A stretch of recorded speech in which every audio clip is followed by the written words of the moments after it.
Welcome back, ladies and gentlemen, to HTO at HTO Football, and obviously on all of your usual platforms. So do please go and find us and subscribe on Twitter, YouTube, and the works. But we are here just a few days before the Premier League season kicks back into action. That unto itself is exciting enough.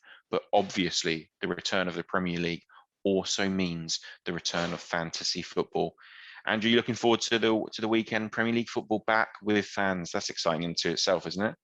Yeah, massively. Yeah, definitely. I've been watching a few of the games from the other leagues have kicked off in France, and it's just whet the appetite. So yeah, looking forward to Friday, obviously with a big kick-off for us slot at Brentford. And yeah, looking forward to this fun chat we've got lined up. Yeah, no, it's going to be brilliant. And like you say, Arsenal fans, and we're first up. I'm not sure it's going to be the easiest of games away to a newly promoted side. It's never very fun. But what is fun is fantasy football. We're big fans on HTO. We've got our HTO League again. Please go and follow and get involved. Get involved with the league. Please jump in. Prizes to be won as ever for the league winners and more. So get involved. And we thought, you know what? What would be better than diving into a bit of nostalgia? Because we also like nostalgia on this pod, don't we? You know, we can't help ourselves. We like a bit of nostalgia, like a little bit of 90s nostalgia. And we thought, what players from the 90s in the Premier League would be fantastic FPL fantasy players? Because, you know, like the current modern game, no one thinks Kante is not a brilliant footballer, but he's crap for FPL. He's not going to get you loads of points because he's just not the type of player he is. So actually, what assets would be really good from the 90s? And we've put together for you a nice little 11. We've obviously stuck to the rules. We've thought about budget. So we're not going to have every single huge star of the 1990s because that would defeat the object. But we've thought realistically, what 11 could we put together of good, solid throwback players? And hopefully you'll enjoy some of these memory lane trips that we've got. Do you want to kick off the 11, Andrew? Well, yeah, I mean, it's definitely come a long way since the 90s, the FPL lark, hasn't it? I mean, I can remember sitting on a line on a beach somewhere in Spain every summer, like getting the Sun newspaper from the news agents for about €3 and then going through my team. You know what? The Sun was the big one. The Sun had millions there. You know, you could win like £1 million by winning the Sun. I think the prizes were bigger for the Sun one back then than FPL now. But obviously, fantasy football, the official one through the Premier League, is kind of taken over. Obviously, I think apps as well. Do you know what I mean? You can do it on your phone. It's just so helpful, and it's brilliant. Exploded, hasn't it, over the last 2 or 3 years, really? Yeah, completely. And do you know what? I was listening to a pod the other day with some, you know, well-known FPL people in the FPL community, and they were literally saying that they would rather win FPL than their team win the Premier League now because it's got to that level of like investment and time they spend on it every year. And obviously, there's something like 8 million people might play FPL this year globally, and when you consider that, well, actually winning that out of that many millions of people, whatever it is, it's probably, you know, it's a pretty good feat, isn't it? I'd probably still probably ask whoever else. I mean, I think you could argue it's starting to overtake kind of Football Manager in terms of the obsessiveness, you know, of it, really. Yeah, and I'm sure there's a lot of FPL and Football Manager fans out there because there's the similar personalities, like you said, the level of detail, the driving stats that people go into to get their insight for the game. Yeah, it's brilliant. But yeah, anyway, just before we start, Tom, a little quick shout out. Happy birthday to Roy Keane, who obviously doesn't make our 90s team because he would have lost too many points. But happy birthday, Roy Keane. Roy Keane would be a horrendous asset for FPL. First of all, yellow cards and red cards galore. Secondly, hardly ever scored. That's a prime example of obviously a brilliant footballer, but not someone you'd want in your FPL team. You know, and I think that's why when we look at the 90s team here, it'll be interesting to see some of the names that we're going to be thinking about over others, which will be interesting. So let's go for it. Do we want to go back to front? Do you want to stay usual? Yeah, let's go for straight in with the goalkeeper. We went for Nigel Martin, didn't we? Yeah, we did. I think that's a nice classic buy. We've gone to him being at around the 5 million mark. He's not going to be bargained for 4.5 million, but equally, he's probably not going to take up your Schmeichel, Seaman kind of level of fees because we all know in the FPL community, you don't spend all your budget there. Not really. Especially in the 90s, teams just conceded loads. So the reality is you want a nice, solid keeper who's going to pick up bonus points for the saves. That lead side, late 90s, was a very good side, very good outfit. I think, Nigel Martin's a very good shot stopper. Yeah, I guess just for a bit of insight for the listeners, it was a toss-up between him and Neil Sullivan, wasn't it? Who had obviously had a great spell with Wimbledon. For a long period in the 90s. Another shot stopper there, another nice 90s throwback. So yeah, he would have been maybe coming in at maybe 4.5 mil, maybe it would have been a good deal. But I think Nigel Martin kicks us off. Yeah, exactly. And you could have maybe made a save in there with Sullivan. But I think Nigel Martin's a good keeper, and I like the bonus points there. And you don't want to waste all your budget on the goalkeepers. Obviously, we're moving to defence. We've got to go for assets who are going to get us goals and assists. Who have we got in our back line? Yeah, I mean, this wouldn't work as a back four, but as this is an FPL chat, so we haven't gone for the Tony Adams of this world and Sol Campbell's with left back. I mean, this is going to be like the Trent Alexander-Arnold of the 90s, isn't it? With Dennis Irwin, with all those penalties and free kicks. Oh, absolute monster of a left back. He'd be a brilliant FPL player. It's a great shout at the Trent. Not quite the same level of, if you looked at how much they spend in the opposition half, it still wouldn't be close to modern fullbacks, but nonetheless, as 90s throwbacks go, Dennis Irwin would be a premium asset here. We've got him in at 6.5 million. Yeah, he's our marquee defender, to be fair. Yeah, 6.5 million. If you look at the current game, you're talking your Van Dijk's, Cancelo's coming in at 6.5. So, we're talking marauding fullbacks. You're going to get your goals. Trent's an anomaly coming in at 7.5 this year. It's just the numbers he puts up for XGs and chance created are just like ridiculous compared to any other defender in world football, let alone the Premier League. So I think Irwin at 6.5 is a fair price, but also, marquee defender. He's going to bang goals. Another little left back we've thrown in there. Obviously, Graham Lissow, probably again 5.5 million is the same price as like a Luca Dean this year. So I think that's about fair.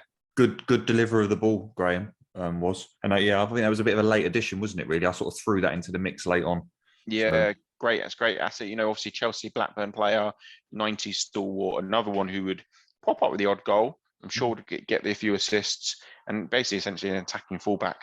So that's 5.5. We're trying to save a bit of a budget now in the back line. We've got a couple of other defenders there, though. Yeah, obviously Hinchcliffe, who played a lot of his career at left back, but just a real classic 90s name. I think of sticker book straight away, Andy Hinchcliffe. I hope listeners remember him from the 90s. I remember the England coins you could collect in 1998, and I don't even know if he went to the World Cup in 98, but he was in the coin collection. And I remember getting loads of Andy Hinchcliffe coins. So he's in there. Like you said, a fullback, though, Everton, very, very strong, versatile, and would still go forward, So I think he'll be there about 4.55 million maybe, with our last defender, the ever dependable Watson at 4.5. Steve Watson, a very, very versatile player as well, similar to Hinchcliffe. But yeah, would often pop up with the odd goal. So at 4.5, I think that would be that's a right snip, I'd say, in that market. I think a snip, and also remember, listeners, we're thinking we don't want to double up here on defences. So we've got a United defender, an Everton defender, Blackburn or Chelsea, depending on what list we're looking at. Your Newcastle defence, a Leeds defence, because it's dangerous. Obviously, if you double up with 2 or 3 players from the same squad in defence, and then suddenly they ship a hatful, you're losing a lot of points. So we've tried to think about that, about the balance, some attacking returns and assists. So we've got Martin in goal, Dennis Irwin smashing free kicks in for Hinchcliffe, Lissow and Watson. I think if my math served me right there, Tom, I think we've spent 26.5 million on the back 5. Yeah, I think that's about decent. I think it's about fair. It's about what you'd look to spend on defence. Anything from sort of 24 to 27-ish would be a good spend. So I think we're on track. We've gone, though, ladies and gents, for a 4-3-3. And we've gone for 3 attacking midfielders here, haven't we? Yeah. I mean, we start off with Ryan Giggs, who we were talking just off air beforehand, weren't we, about the modern day FPL, where you've got players like Mane and Salah coming in as midfielders when really they're really not. They're attacking strikers, inverted wingers, aren't they? That spend a lot of time in the final third. But no, Ryan Giggs would have been a shoe-in for a lot of FPL players back in the 90s. I think if we were playing this now in 96, 97, the amount of assists that he would be getting and goals. I mean, I know that he's sort of often criticised, isn't he, about the 99 season, that he only chipped in with about 4 goals, I think, that year. But overall, over the decade, he would have bagged a hat. Yeah, And like you said, although he wasn't prolific on the winger, when you compare him to the modern inverted forwards, he still would have been for a winger, scoring a fair few, creating loads. And also another asset that you can't sort of rule out in FPL is durability. Giggs was nearly always fit. That's why he's had so many appearances for United. Didn't suffer the injuries of some of the other long-term pros. And so you've got a player there who's going to be there week in, get you 90 minutes, get assists, and also in a very, very good side who are going to be scoring a lot of goals. There's lots of, United smashed 9, 8, 7 on occasion. Do you know what I mean? He would have been part of those routes, and those are the big hauls there. So he's one of our premium assets at 10 million. I think the club carries the price tag, and the asset carries the price tag. We have go for another flair player in there, another magician, another one that you'd love to watch. Southampton talisman. Obviously, we've gone for Matt Le Tissier, another man who's going to be goals and free kicks and assists and pens. He's just on everything. Talisman. And a few man of the match awards and stuff like that. Yeah. Yeah. And I mean, I know our friends who got the assist will be talking about their talisman theory, and you can't get a bigger talisman for a club than Matt Le Tissier, because my God, the guy was just Southampton. He was the whole club.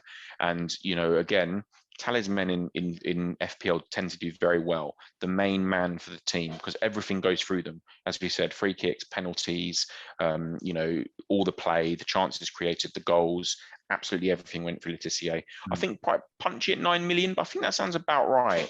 9 million is the same this year as a Mahrez, for example. And I think that's, you could argue Mahrez will get less game time, but will score free flowing in a better title winning side in a City side.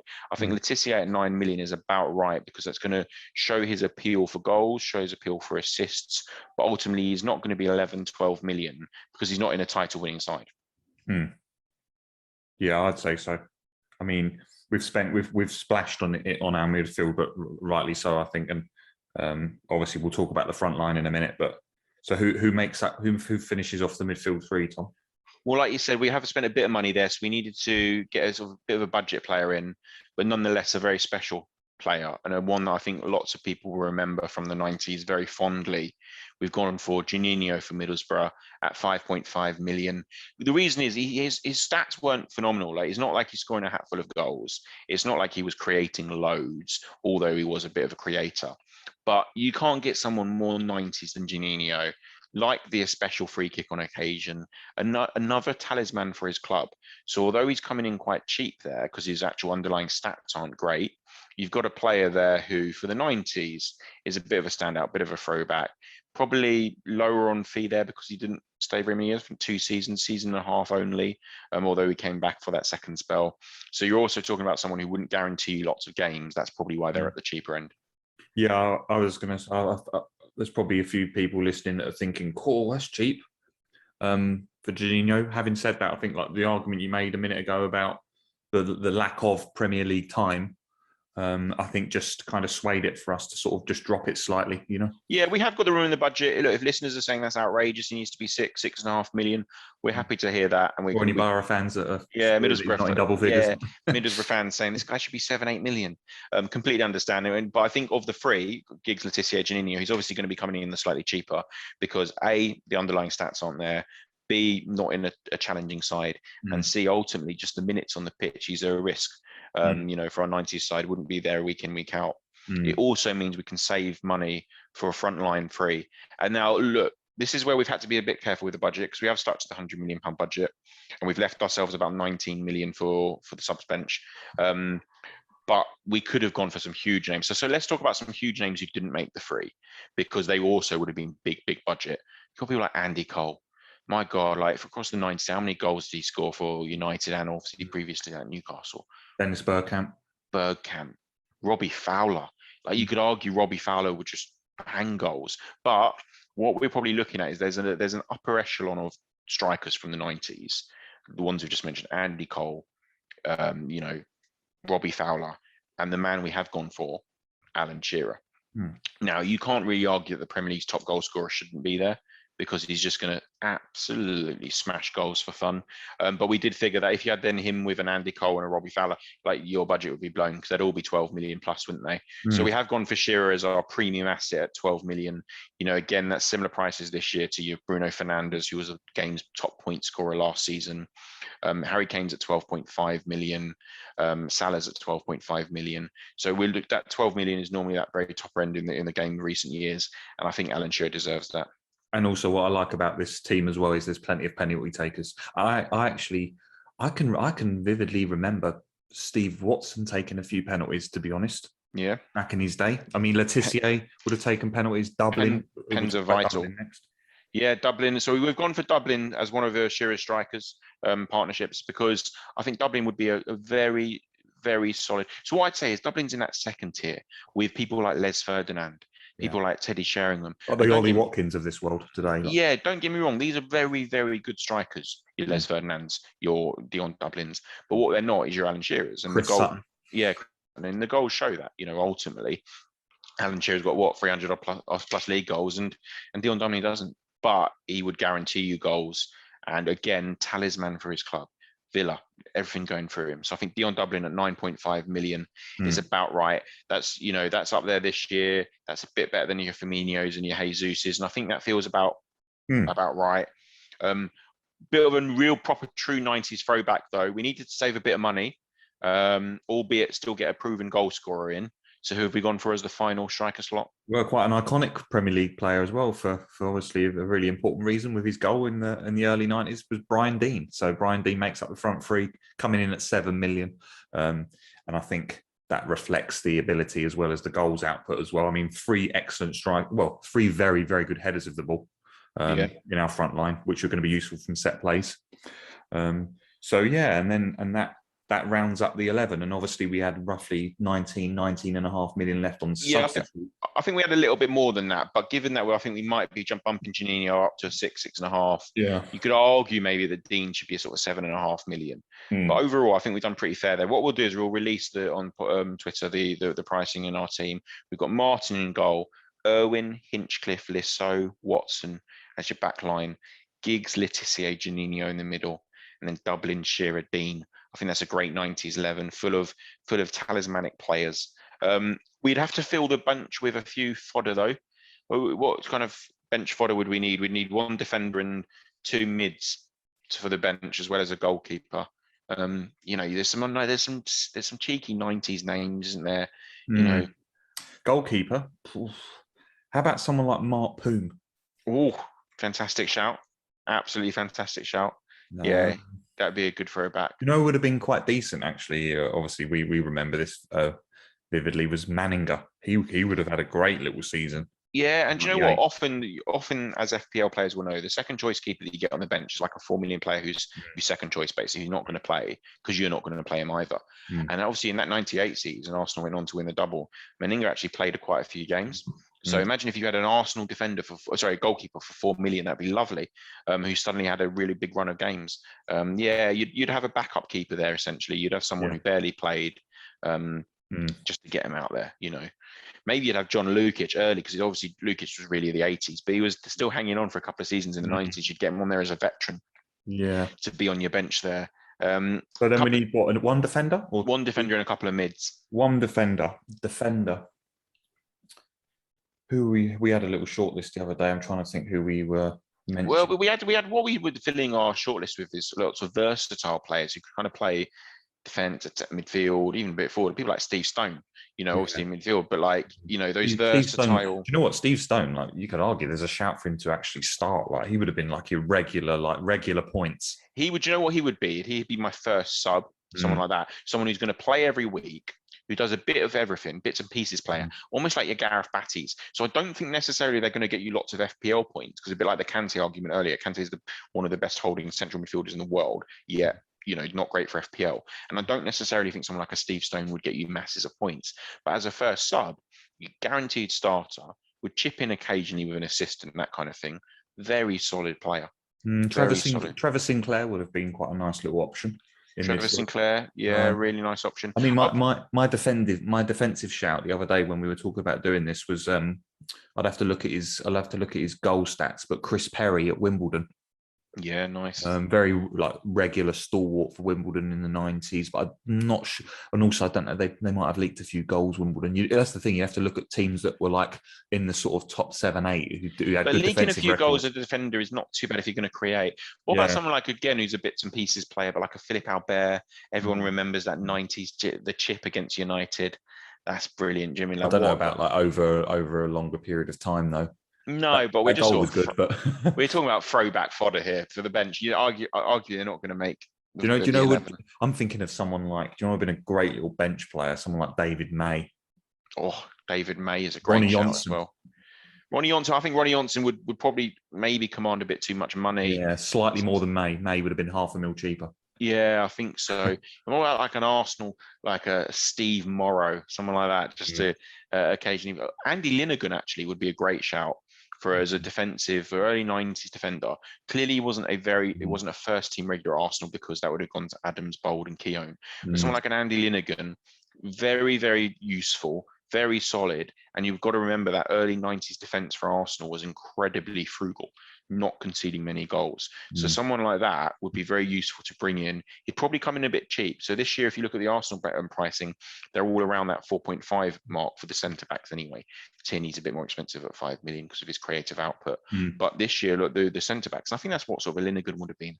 Whereas your Keowns and your Adams would have been more like 5.5 for the clean sheet potential. But some good names there. Look, we've done this for a bit of fun. There's no right answer. We'll put our 90s FPL 11 out there with associated pricing. Please let your suggestions come in. We're very aware that we've left some absolute ballers out. People like Paul Scholes. We had a couple of mentions, didn't we, on Twitter? Adam Bateman agrees. Have to go for gigs. He also mentions Andy Cole, who we've also touched on, and Jamie Garwood mentions Scholes that you've just touched on as well. Yeah, Scholes. I mean, like, again, a good person who's going to arrive with goals and make assists. Probably the only reason he's not in there over above a Letizia or someone like that for me is, again, that talisman factor. Because he's surrounded by lots of phenomenal players at United. Free kicks, for example, would he be on every single free kick? Well, no. Because Bex would take some, other people would take some. Irwin, as we've discussed, would take some. He might take an occasional one. Whereas Letizia, something like that, every single free kick, every single shot, it would be going through him. So I think that's what we're looking at is from an FPL perspective, who's going to create those points. And I think we've done a good job. We've done a fine job. And like I said, there's no right answer. So don't beat us up on the selections. Obviously, though, the real deal kicks off this weekend, though. Please join our league. It's tweeting the code out. We'll do so when we're pushing this episode. But we are, as co-host, Andrew and I, going to reveal our current 11s for the new season, subject to, I imagine, a little bit of tweaking before the deadline. Who are you going for at the moment, though? I was just about to say a huge amount of tweaking after that Robertson injury, right? Well, yeah, that to change things up. And I think that changed things up in a big way because suddenly Kostas Tsimikas, I'm probably getting that pronounced wrong, but Kostas Tsimikas is now a big option for a lot of people at just £4 million. He makes my 11, but what's your 11 first? So this is subject to one final change on Friday afternoon. I've gone for Schmeichel in goal. And then my back three is, at the moment, Robertson, so he's going to come out. And then I've got Target for Villa and Sofal. Midfield four. So you're going without Trent? That was for the FPL community on Twitter. That's big news. You shouldn't be going without Trent, but it is big news. But you might. Well, that might change now with Wobber out, I guess. Yeah, I can do. And you know me, I'm a slight skeptic. But anyway, we'll move on. Salah comes in as captain. Yeah, and then I've got Jota as well, so I'm doubling up Liverpool in the midfield, and then Havertz and Barnes, and then a front three at the moment of Antonio, Iheanacho. I'm not sure if he's going to start against Wolves, but I think he might do. With his goal scoring record at the end of last season and in the Community Shield, and then Ollie Watkins. But he's a slight doubt at the moment, so I'm keeping an eye on that one. And with Ings coming in now as well. So you have to listen to some press conferences this week. So he's getting the nod. My 11, I'm going Sanchez in goal. Brighton have got very good fixtures early up and good defensive record. it's between him and Backman, because Backman and Watford might be arguably better for bonus points. But going Sanchez in goal, a back three I've currently got of Trent. I just think Trent's numbers that he puts up from an FPL perspective are hard to ignore. Luke Shaw, kind of no-brainer, the form he's in. And like I said, I've now pivoted and I've gone to Kostas. Kostas Tsimikas is coming in just because at just 4 million, he just lets your team do so much more because he's so cheap. But I do realise I probably have to wildcard him out in the next 3 or 4 weeks as soon as Robert comes back. But it is what it is. In midfield, like you, Salah and his captain has to be there. Like you, also got Harvey Barnes. I really like Harvey Barnes, direct, great FPL asset. I think he had returns in something like 11 of his last 15 games before he got injured for Leicester. He had a goal or assist for an FPL. At 7. I mean, it's not an absolute bargain at 7 million, but it's decent. I like that. I think it's very good value. Yeah, I've gone Fernandes. I've gone Bruno. I toyed with not having Bruno in there, but I've got to put him in there for the penalties. I've also got Mason Greenwood. I think with Rashford out and Sancho being obviously not signing, not quite ready, I think Greenwood's guaranteed to start. I say guaranteed, nothing's guaranteed, but I think he's likely to start the first 1, 2, possibly even 3 game weeks. I have got 0.5 in the bank to maybe bring Jack Grealish in for Greenwood in a couple of weeks' time.